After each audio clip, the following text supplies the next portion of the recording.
जनसमर्थनाचा आदर दोन्ही पक्षांनी राखला पाहिजे या भूमिकेतून आम्ही एकत्रित सरकार चालवण्याचा निर्णय घेतलेला आहे। राज्यात दुसऱ्यांदा येणार युतीचं सरकार, शिवसेनेचे 10 तर भाजपचे 8 ते 10 मंत्री उद्या घेणार शपथ। सेनेला मिळणार 12 मंत्रीपद, मुख्यमंत्र्यांची घोषणा।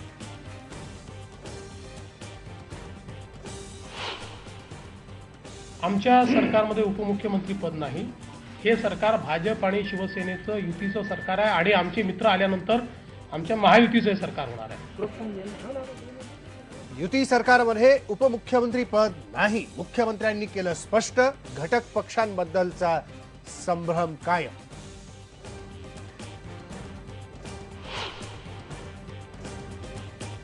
काँग्रेस आणि राष्ट्रवादी दोन्ही पक्षांची विरोधी पक्षनेतेपदासाठी मोर्चे बांधणी। राष्ट्रवादीकडे 45 आमदारांचा पाठिंबा असल्याचा अजित पवारांचा दावा। नमस्कार, मी राजेंद्र हुंजे, महाराष्ट्र नामामध्ये तुमचं सगळ्यांचं स्वागत। आज दिवसभरातली सगळ्यात महत्त्वाची घडामोड म्हणजे घटस्फोटानंतर पुन्हा एकदा आपला संसार थाटाला तयार झालेले भाजप शिवसेना पक्षाची युतीचा नातेबंध, हा सगळ्यात महत्त्वाचा मुद्दा आज दिवसभरात चर्चेला गेला। त्याचा तर आढावा आपण घेणार आहोत। सरकार आता युतीचं येणार आहे, याही बाबतीतलं सगळ्या घडामोडी आपण पाहणार आहोत। कोण मंत्री होणार, त्यांची नावं काय असतील, काय होणार, उद्या किती वाजता शपथविधी, याबरोबरच राज्यात आणखी काय घडलंय त्याच्याही हेडलाईन्स पाहूया।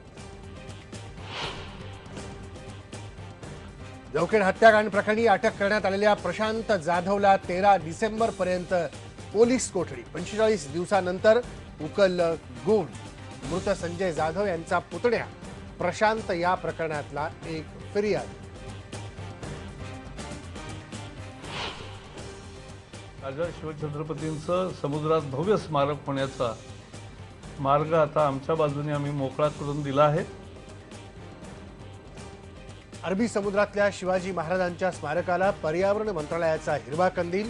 राज्यातल्या बैलगाडी शर्यतींनाही सशर्त परवानगी।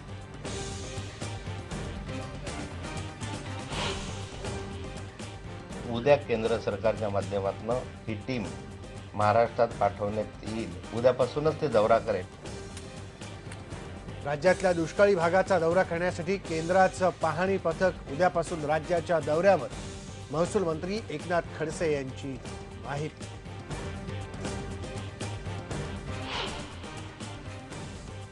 नागपूरमध्ये हिवाळी अधिवेशनाच्या बंदोबस्तासाठी आलेल्या पोलीस कॉन्स्टेबलचा मृत्यू। सरकारच्या हलगर्जीपणामुळेच थंडीनं गारठून सुधाकर गंथाडेंचा जीव गेल्याचा नातेवाईकांचा आरोप।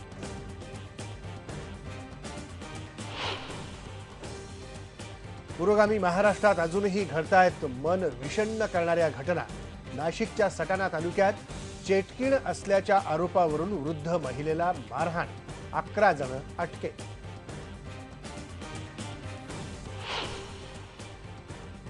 आणि 2015 वर्ल्ड कपसाठी संभाव्य 30 खेळाडूंच्या टीम इंडियाची घोषणा। 2011च्या वर्ल्ड कप विजेत्या टीम मधल्या 5 सिनियर्सना डच्चू। सेहवाग, गंभीर, हरभजन, झहीर आणि युवराजला स्थान नाही।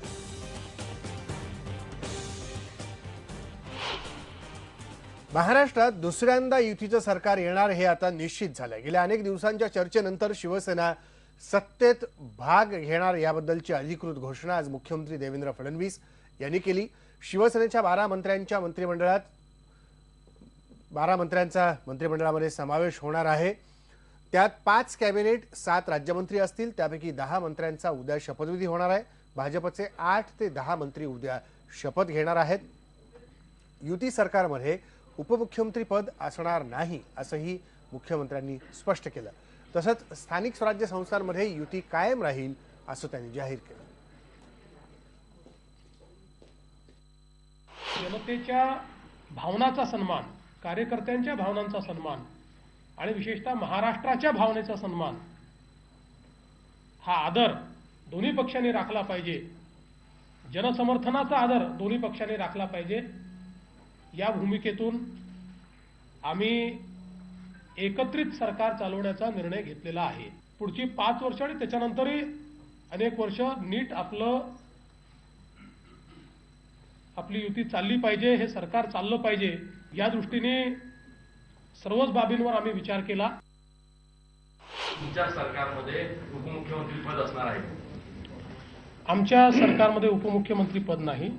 हे सरकार भाजप आणि शिवसेनेचं युतीचं सरकार आहे आणि आमचे मित्र आल्यानंतर आमच्या महायुतीचं हे सरकार होणार आहे. आमच्या दोन्ही पक्षांच्या भूमिका ठरलेल्या आहेत. आम्ही दोन वेगवेगळे पक्ष आहोत. पहिल्या दिवशीपासून आमच्या ज्या भूमिका आहेत त्या पक्षाच्या भूमिका आहेत. आम्ही आपापल्या भूमिकेवर कायम आहोत. उद्याच्या शपथविधी सोहळ्यात मंत्रिपदासाठी शिवसेनेचे कोणत्या नेत्यांची नावं चर्चेत आहेत आपण नजर टाकूया. कॅबिनेट मंत्रिपदापासून बघा पडद्यावर. कॅबिनेट मंत्रिपदासाठी एकनाथ शिंदे, रामदास कदम, दिवाकर रावते, त्याचबरोबर सुभाष देसाई आणि डॉक्टर दीपक सावंत यांची नावं चर्चेत आहेत. तर राज्यमंत्रीपदासाठी दीपक केसरकर, राजेश क्षीरसागर, विजय शिवतारे, रवींद्र वायकर आणि संजय राठोड अशी ही नावं चर्चेत आहेत. आणि सध्याचे विरोधी पक्षनेते आणि शिवसेनेचे नेते एकनाथ शिंदे यांनी काय प्रतिक्रिया दिली आहे ते पाहूया. शिवसेनेला मिळालं काय यापेक्षा या महाराष्ट्राला स्थिर सरकार हवं होतं आणि त्यासाठीच मुख्यमंत्र्यांनी उद्धवजींशी चर्चा केली. त्यांना विनंती केली की या महाराष्ट्राला स्थिर सरकार देण्यासाठी आपण सरकारमध्ये या आणि एक गठबंधन सरकार, मजबूत सरकार या ठिकाणी आपण तयार करू आणि महाराष्ट्रातल्या जनतेला न्याय देऊ. आणि मग उद्धवजींनी हा निर्णय घेतलेला आहे. त्यामुळे महाराष्ट्राच्या जनतेच्या हितासाठी, महाराष्ट्राला प्रगतीपथाकडे नेण्यासाठी हा निर्णय घेतला आहे. दरम्यान शिवसेना युतीतून बाहेर पडल्यानंतर भाजपनं दिलेलं आश्वासन पाळावं अशी अपेक्षा स्वाभिमानी शेतकरी संघटनेचे खासदार राजू शेट्टी यांनी व्यक्त केली आहे. मुळामध्ये स्थिर सरकार स्थापन होणं गरजेचं आहे आणि त्या पद्धतीनं आता होऊन जाईल. शिवसेना महायुतीतून बाहेर पडल्यानंतर भारतीय जनता पक्षाच्या नेत्यांनी जे आश्वासन आम्हाला दिलेले होते ती त्यांच्या लक्षात असतील आणि ते पाळतील अशी अपेक्षा आहे.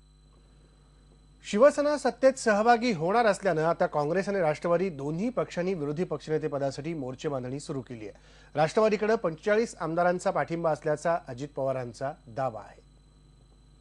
विधानसभेमध्ये त्या ठिकाणी आम्ही मागणी करणार, कारण आम्ही निवडणुकीच्या आधी रवी राणा हा राष्ट्रवादी पुरस्कृत आमदार होते. त्याचबरोबर हितेंद्र ठाकूर यांचे 3 सदस्य आहेत. तिथं आम्ही त्यांच्याकरता उमेदवार उभे केलेले नव्हते. त्याच्यावर 41 आणि 4 45 आम्ही आहोत. त्याच्यावर वरच्याही सभागृहात आम्ही 29 आहोत, खालच्या सभागृहात आम्ही 45 आहोत. जर ते सरकारमध्ये गेले तर विरोधी पक्षात नेतेपदाचा त्यांना राजीनामा द्यावा लागेल शिवसेनेला आणि शिंदेना. काँग्रेस पक्षानं अधिवेशनाचं जे सत्र मध्यंतरी झालं त्याचवेळी विरोधी पक्ष नेतेपदाचा दावा केला होता आणि मात्र त्यावेळी अध्यक्षांनी शिवसेनेची संख्या जास्त म्हणून त्यांचं विरोधी पक्ष नेतेपद त्यांना देऊ केलं होतं. आमचा दावा यापूर्वीच केलेला आहे. त्यामुळे शिवसेना एकदा सत्तेत गेल्यानंतर काँग्रेसने जो पूर्वी दावा केलेला आहे त्याप्रमाणे काँग्रेसलाच विरोधी पक्ष नेतेपद मिळालं पाहिजे ही आमची भूमिका आहे. देवेंद्र फडणवीस सरकारचा मंत्रिमंडळ विस्तार उद्या संध्याकाळी 4 वाजता होणार आहे. विधानभवनाच्या प्रांगणात पहिल्याच हा शपथविधी होतोय. त्याचा आढावा घेतलाय आमचे प्रिन्सिपल करस्पॉन्डंट आशिष जाधवने. तब्बल 15 वर्षांनंतर राज्यात भाजपचं सरकार येत आहे म्हणून आधी वानखेडे स्टेडियमवर मुख्यमंत्री देवेंद्र फडणवीस यांचा शपथविधी करण्यात आला आणि आता देवेंद्र फडणवीस सरकारमध्ये शिवसेना सामील होते आहे म्हणून विधान भवनाच्या भव्य प्रांगणामध्ये शपथविधी सोहळा पार पडतोय. अर्थात हा राज्य मंत्रिमंडळाचा विस्तार असणार आहे ज्यामध्ये भाजपकडून 8 ते 10 मंत्री शपथ घेणार आहेत असं मुख्यमंत्र्यांनी जाहीर केलं आहे. तर शिवसेनेकडून 5 कॅबिनेट मंत्री आणि 5 राज्यमंत्री असे 10 मंत्री शपथ घेणार आहेत.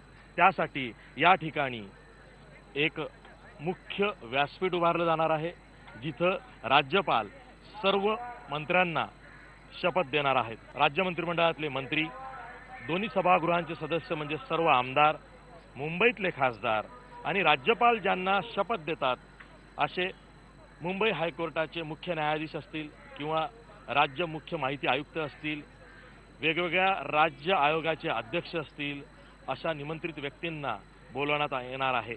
तसंच जे शपथ घेणार आहेत त्या मंत्र्यांच्या नातेवाईकांसाठी सुद्धा विशेष व्यवस्था केली जाणार आहे. आणि सर्वात महत्त्वाचं म्हणजे या सोहळ्यासाठी केंद्रातून म्हणजे दिल्लीतून काही बडे नेते येणार आहेत का?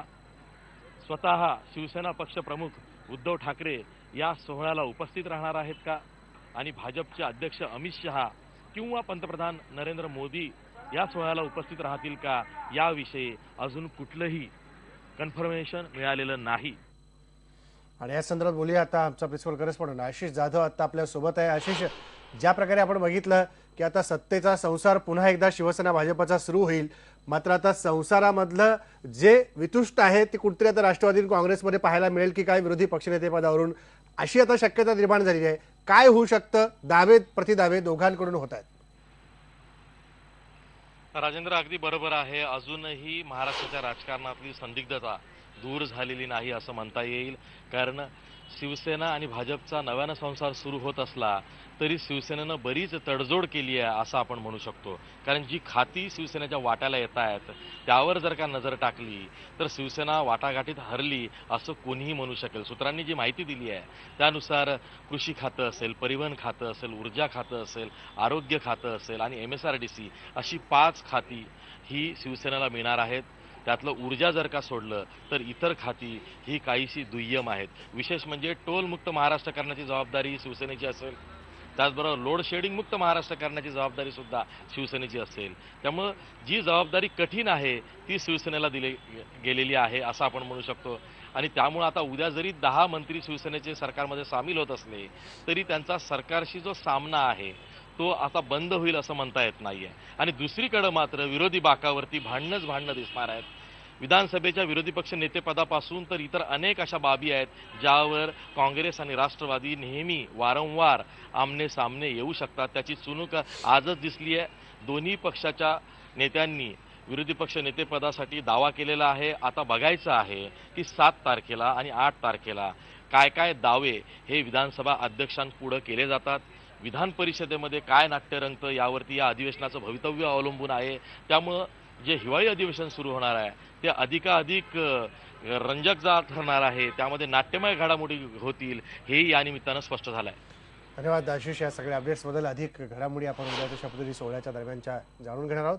दुसरी एक महत्त्वाची बातमी दिवसभरातली ती म्हणजे अरबी समुद्रातलं शिवस्मारक याचा आराखडा आघाडी सरकारनं आखलेला होता. आता हाच आराखडा भाजप सरकार कायम ठेवणार आहे आणि जो आराखडा आपण पाहतोय अरबी समुद्रातलं शिवस्मारकाच्या संदर्भातला याच्या पर्यावरणाच्या ज्या मंजुऱ्या होत्या त्या सर्व मंजुरींना आता हिरवा कंदील मिळालेला आहे. केंद्रीय पर्यावरण मंत्री प्रकाश जावडेकर यांनी या संदर्भातली माहिती आज दिल्लीमध्ये एका पत्रकार परिषदेत दिली. आपण हे आराखडा पाहतोय ॲनिमेशनच्या माध्यमातला की कशा पद्धतीचं शिवस्मारक अरबी समुद्रात उभारलं जाणार आहे, काय नेमकं असू शकतं या शिवस्मारकाच्या ठिकाणी, कसं आपल्याला तिथं पोहोचता येईल, तिथे गेल्यानंतर नेमकं काय काय पाहता येईल आणि कोणत्या गोष्टींचा नजराणा या शिवस्मारकाच्या परिसरात असणार आहे त्याचं हे प्रातिनिधिक आराखड्याचं स्वरूप आहे.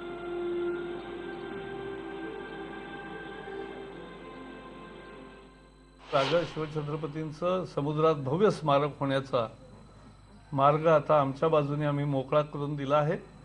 राज्य सरकारची ही प्रामुख्याने पहिली मागणी होती. त्यामुळे आज नव्याने उद्या शपथविधी होतोय. महाराष्ट्र मंत्रिमंडळाच्या विस्तारात जे मंत्री येतील त्यांचा उद्या शपथविधी आहे आणि त्यामुळे याच्या संबंधात त्याच्या पूर्वसंध्येला एक महत्त्वाची निर्णय आम्ही पूर्ण करू शकलो. राज्यात आता पुन्हा एकदा बैलगाड्यांच्या शर्यती सुरू होणार आहेत. काही अटींसह राज्यातल्या बैलगाडी शर्यतींना परवानगी देण्याची घोषणाही प्रकाश जावडेकर यांनी केली. क्रौर्य या स्पर्धेतलं टाळून बैलगाडी शर्यती घेतल्या जाव्यात असं ते म्हणाले. बैलगाड्यांच्या शर्यती संजय पाटील त्यांचे अनेक साथीदार सांगली, कोल्हापूर, पुणे, नगर सगळ्या भागातले लोकांचं, नाशिक सगळीकडची मागणी होती. बैलगाड्यांची शर्यत ही महाराष्ट्राची मोठी परंपरा आहे. शेतकरी जीव लावतो बैलावर. क्रौर्य होता कामा नये या अटीसहित आता परवानगी आम्ही देणार आहोत. नागपंचमीचा विषय अजून प्रलंबित आहे कारण तो वाईल्ड लाईफ ऍक्टमध्ये आहे. त्याचं जरा प्रोसेस वेगळी आहे. आपण बघितलं ही घडामोड होत असतानाच दुसरी एक महत्त्वाची घडामोड राज्यातली आणखी एक ती म्हणजे जवखेड हत्याकांड प्रकरणामध्ये प्रशांत जाधव या संशयित आरोपीला पोलिसांनी अटक केली. त्याला 13 डिसेंबरपर्यंत पोलीस कोठडी देण्यात आली आहे. प्रशांतच्या लाय डिटेक्टर टेस्ट पॉझिटिव्ह आलेले आहेत. न्यायालयाच्या परवानगीनंतर जाधव कुटुंबियांच्या घराचीही झडती घेण्यात आलेली होती. लाय डिटेक्टर टेस्टचा रिपोर्ट आणि झडतीमध्ये सापडलेल्या मुद्देमाल याच्या आधारावर अटक करण्यात आलेली आहे. 21 ऑक्टोबरला हे हत्याकांड उघडकीस आलं. अहमदनगर जिल्ह्यातल्या जवखेडामध्ये जाधव कुटुंबातल्या तिघांची निर्घृण हत्या करण्यात आलेली होती. या हत्येनंतर मुंबईपासून न्यूयॉर्कपर्यंत अनेक संघटनांनी त्याचा निषेध केलेला होता. ज्या अटक केलेल्या व्यक्तीचं नाव आहे प्रशांत दिलीप जाधव, जो की सुरुवातीला या घटनेचा तक्रारदार म्हणून पुढे आलेला होता. आजपर्यंत जेवढा पुरावा उपलब्ध झालेला आहे आणि न्यायवैज्ञानिक शाळेच्या विविध मिळालेल्या अहवालावरून व समोर आलेल्या पुराव्यातून आपण संबंधित इस्माला आपण अटक केलेला आहे आणि याच्यानंतर सुद्धा या गुन्ह्यामध्ये आणखीन काही लोकांची नावं निश्चित होण्याची शक्यता आहे. आणि या संदर्भात बोलूया आमची नाशिकची ब्युरो चीफ दीप्ती राऊत आत्ता आपल्यासोबत आहे. दीप्ती, अखेर या सगळ्या प्रकरणाचा छडा लागलेला आहे. संशयित आरोपी म्हणून प्रशांत जाधवला अटक झालेली आहे. पहिली अटक आहे. आणखी काही लोक यात गुंतली गेल्याची शक्यताही वर्तवत आहेत पोलीस. काय सांगशील आजच्या दिवसभरातल्या घडामोडीबद्दल? राजेंद्र, आजचा दिवस हा पूर्ण जवखेड हत्याकांडाच्या दृष्टिकोनातून मागच्या 42 दिवसांसाठी आणि पुढल्या 10 दिवसांसाठी ह्या दोन्ही पातळीवर अत्यंत महत्त्वाचा असा दिवस आहे. यासाठी जसं तू म्हणतो त्या पद्धतीने ह्या पूर्ण हत्याकांडात अत्यंत निर्घृण पद्धतीने हत्याकांड झालेलं होतं. मात्र त्यानंतर तत्काळ परिस्थितीजन्य पुरावे जे नष्ट झालेले होते, ठसे असतील, डॉग स्क्वॉड असेल, हे पूर्ण फेल्युअर ठरलेले आहे तपासामध्ये. दुसऱ्या पातळीवरती कुणीही प्रत्यक्षदर्शी साक्षीदार नाही आहे आणि तिसऱ्या बाजूला मोठ्या प्रमाणामध्ये राजकीय दबाव, या सर्व पार्श्वभूमीवरती पोलिसांच्या पुढचं आव्हान खूप वाढलेलं होतं. पोलिसांनी न्यायालयाच्या परवानगीनुसार आतापर्यंत ज्या 2 टेस्ट केलेल्या आहेत, ब्रेन मॅपिंगच्या टेस्ट केलेल्या आहेत, त्यातली पहिली टेस्ट केलेली होती, परवानगी मागितली होती 6 साक्षीदारांसाठी, ज्याच्यामध्ये सुद्धा प्रशांतचा फिर्यादी म्हणून समावेश होता, जी 8 नोव्हेंबरला होती. मात्र आयत्या वेळेस प्रशांतची तब्येत त्यावेळेस बिघडलेली होती, त्याचं बीपी वाढलेलं होतं आणि त्याच्यामुळे 8 तारखेची टेस्ट प्रशांतची होऊ शकली नव्हती, जी पुन्हा दुसऱ्या टप्प्यात न्यायालयाकडे पोलिसांनी परवानगी मागितली, ज्याच्यामध्ये प्रशांतसह अतिरिक्त 4 साक्षीदारांच्या ब्रेन मॅपिंगची परवानगी न्यायालयाने दिली होती, जी 28 तारखेला टेस्ट झाल्या आणि त्याच्यामध्ये प्रशांतची टेस्ट पॉझिटिव्ह आली आहे. त्याच्यामध्ये त्यांनी गुन्हा कबूल केला आहे असा पोलिसांचा दावा आहे. या सर्व पोलीस डायरीच्या आधारावरती सरकारी पक्षातर्फे प्रशांतला अटक करण्यात आलेली आहे संशयित आरोपी म्हणून आणि त्याला कोर्टात प्रोड्यूस केला असता पोलीस डायरीच्या सर्व नोंदी कोर्टापुढे मांडण्यात आल्या सरकारी वकिलांनी आणि अधिक मुद्देमाल या राजेंद्र, आपल्याला कल्पना आहे की प्रशांत हा संशयित आरोपी आहे, त्यामुळे हा सगळ्या हत्याकांडामागचा मूळ आरोपी कोण आहेत, हत्याकांड ज्या पद्धतीने झालेला आहे ते पाहता एकापेक्षा अधिक लोक याच्यामध्ये इन्व्हॉल्व असतील, ती सगळी मंडळी कोण आहेत, याच्यामध्ये जी बलेरो गाडी वापरण्यात आली होती ती कुठली आहे आणि शस्त्रास्त्र कोणती वापरण्यात आली आणि या सगळ्याचा मोटिव्ह काय आहे, हेतू काय आहे, हे हत्याकांड अशा पद्धतीने निर्घृण हत्या करण्याचा, हा सगळा मुद्देमाल आणि जबाब आता प्रशांतकडनं पोलिसांना हस्तगत करायचा आहे. त्या अनुषंगाने न्यायालयाने सुद्धा 10 दिवसांची पोलीस कोठडी दिलेली आहे. त्यामुळे पुढल्या 10 दिवसांमध्ये पोलिसांना हे सगळं एस्टॅब्लिश करणं, हा मुद्देमाल, हे साक्षी पुरावे गोळा करणं, हे पोलिसांपुढचं आव्हान अधिक वाढलेलं आहे. कारण यातला मुख्य जो फिर्यादी आहे तो आता संशयित आरोपी म्हणून अटकेत आहे. त्यामुळे पूर्ण तपास जो आहे तो अधिक जबाबदारीने पोलिसांना करावा लागणार आहे. धन्यवाद दीप्ती. या सगळ्या अपडेट्सबद्दल. आता पुढच्या तपासाबद्दलचा पाठपुरावा आपण करत राहणार आहोत. त्यानंतर वेळ झाली एका ब्रेकची. ब्रेक नंतर परत भेटू.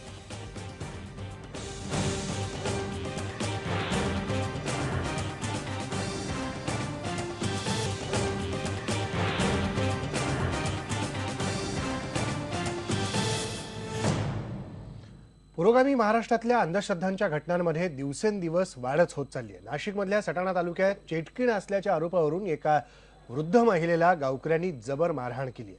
कमलाबाई अहिरे असे या वृद्ध महिलेचं नाव आहे. कमलाबाई अहिरे आपल्या कुटुंबासह मुळाणे या गावात राहतात. त्यांच्यावर चेटकीण असल्याचा आरोप गावकऱ्यांनी केला. तुझ्या जादूटोण्यामुळे शेळ्या मरतात, तुझ्यामुळेच आमची सून नांदत नाही असे आरोप करत तिला मारहाण केली. कमळाबाईंच्या तक्रारीवरून सटाणा पोलीस ठाण्यात 11 जणांविरुद्ध जादूटोणा प्रतिबंधक कायद्याअंतर्गत गुन्हा दाखल करण्यात आलाय. तसंच या 11 जणांना अटकही करण्यात आली आहे. घटना अशी घडली सर, तर हा जो मुलगा आहे तो माणिक म्हणून, याच्या बहिणीच्या सुनाची तब्येत बिघडली. 8 दिवस लग्नाला झाले, तब्येत बिघडली. मग यांनी दवाखाना करायला बघायला पाहिजे होता, ते नाही काही. त्यानंतर त्यानं असा निर्णय घेतला सर, ते दारात इसनी असं इतक्या गाळ्या शेळ्या काय, त्याने इतक्या गाळ्या शेळ्या काय, आणि लगेच काठ्या काढायला सुरुवात केली सर. घरी गेले तर हा समाज मंदिर आहे ना आमचं, सगळ्या पोरांना असे ठोकळे ठोळे वाळून त्या पोरे सगळं गोळा करून, एक एक पोरे 5-7 9 10 पोरे गोळा करून असा टिपऱ्या घेऊन बसायचा. सायंकाळी यांचा बेग बघायचा म्हणजे बघायचा, यांना मारायचं म्हणजे मारायचं. मग कंप्लेंट आहे तर सर म्हणाले की तुम्ही सर्वांनी इथं या, आणि इथं आल्यानंतर सरांना मग तिथे जेव्हा जो जमावडा पाहिला कोण कोण कसं कसं काय काय म्हणतंय, आणि त्यांच्या विरुद्ध त्यांनी तो गुन्हा दाखल केला. पण मला एकच म्हणायचं सर, एवढी बदनामी आमची झालेली आहे ना, तर या बदनामी पोटी जे आपले अंधश्रद्धा निर्मूलनचे कार्यकर्ते यांनी ह्या गावाचा समज काढून द्यावा. फडणवीस सरकारचं पहिलं हिवाळी अधिवेशन नागपूरमध्ये येत्या 7 डिसेंबरपासून सुरू होत आहे. पण त्याआधीच एक धक्कादायक बातमी नागपूरमधून आलेली आहे. हिवाळी अधिवेशनाच्या बंदोबस्तासाठी आलेल्या पोलीस कॉन्स्टेबलचा रात्री गाडीत झोपले असताना मृत्यू झालाय. वर्धा जिल्ह्यातील हिंगणघाट पोलीस ठाण्यात नेमणुकीला असणाऱ्या सुधाकर गंथाडे नागपुरात अधिवेशनाच्या बंदोबस्तासाठी आले होते. नागपूरच्या पोलीस लाईन टाकळी परिसरात रात्री गाडी पार्क करून गाडीतच झोपले असताना गंथाडे यांचा मृत्यू झाला. सरकारच्या हलगर्जीपणामुळे हा मृत्यू झाल्याचा आरोप मृत गंथाडे यांच्या नातेवाईकांनी केला. सकाळी मी त्यांना कॉल केला 2 वेळा, पण उचललाच नाही त्यांनी. 6, 6:30, 7 वाजता कॉल केला मी त्यांना. तर मी म्हटलं फोन उचलत नाही, म्हणून मग त्याच्यानंतर मला 9 वाजता इकडनंच कॉल आला. तुम्ही कोण बोलत आहे? म्हटलं त्यांची वहिनी बोलत आहे. म्हटलं तर ते म्हणे गाडीमध्ये झोपू नये म्हणे, ते सांगत नव्हते. म्हटलं तुम्ही सगळं काय मला सांगा म्हटलं तुम्ही. म्हटलं यांनी मग मला सांगितलं. मग त्याच्यानंतर मी सगळ्यांना कॉल लावले. सकाळी 9:15 वाजताच्या सुमारास मला माहिती मिळाली की एक कर्मचारी एमटी गेटच्या तिथे गाडी उभी आहे, वर्धेचा तो कर्मचारी आहे, आणि त्याचा मृत्यू झाला म्हणून. तर त्या अनुषंगानं मी तिथे पोहोचलो. त्यावेळी लक्षात आलं की एक जे टाटा सुमो आहे, जी बंदोबस्तासाठी आलेली आहे विधानसभेच्या अधिवेशनाच्या निमित्ताने, तर त्या टाटा सुमोमध्ये झोपलेल्या अवस्थेत तो होता आणि त्याचा मृत्यू झालेला आहे.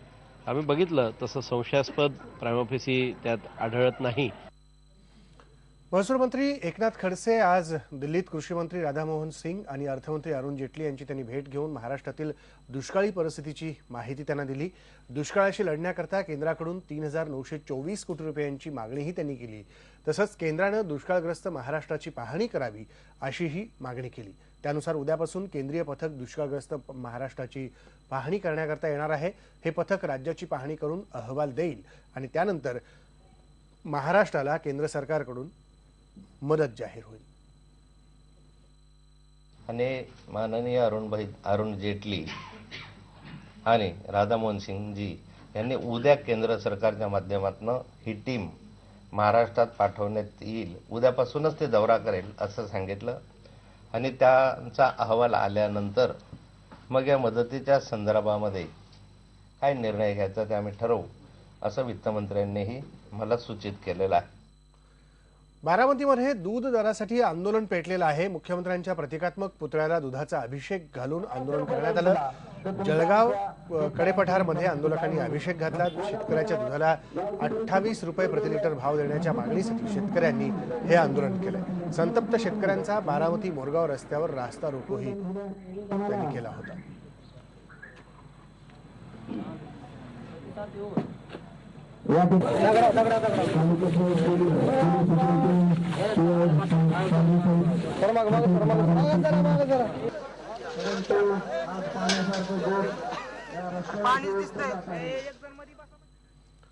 45,000 शिक्षक शिक्षकेतर कर्मचारी यांना अतिरिक्त ठरवणारा आघाडी सरकारनं काढलेला GR तात्काळ रद्द करावा, अन्यथा 12 डिसेंबरला राज्यातल्या सर्व शाळा बंद ठेवल्या जातील असा निर्णय आज बैठकीत घेण्यात आला. शिक्षक शिक्षकेतर संघटना, मुख्याध्यापक, संस्थाचालक यांची आज बैठक झाली. त्या बैठकीत हा निर्णय झाला. दरम्यान राज्यातल्या कोणत्याही शिक्षकाची आणि शिक्षण सेवकांची नोकरी जाणार नाही अशी माहिती शिक्षण मंत्री विनोद तावडे यांनी कोल्हापुरात दिली. एक ब्रेक घेऊ आणि ब्रेक नंतर पाहूया. नौदलाची मुंबईत थरारक प्रात्यक्षिक, मार्कोच कमांडोंच्या कवायतींनी वेधलं लक्ष.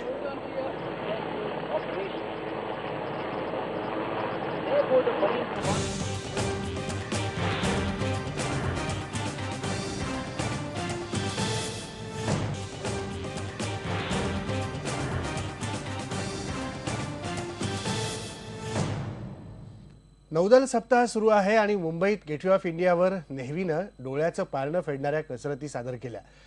आपण या जवानांना सलाम करूया. काय नेमकं नेव्ही डेच्या दिवशी त्यांनी कसरती सादर केल्या ते पहा.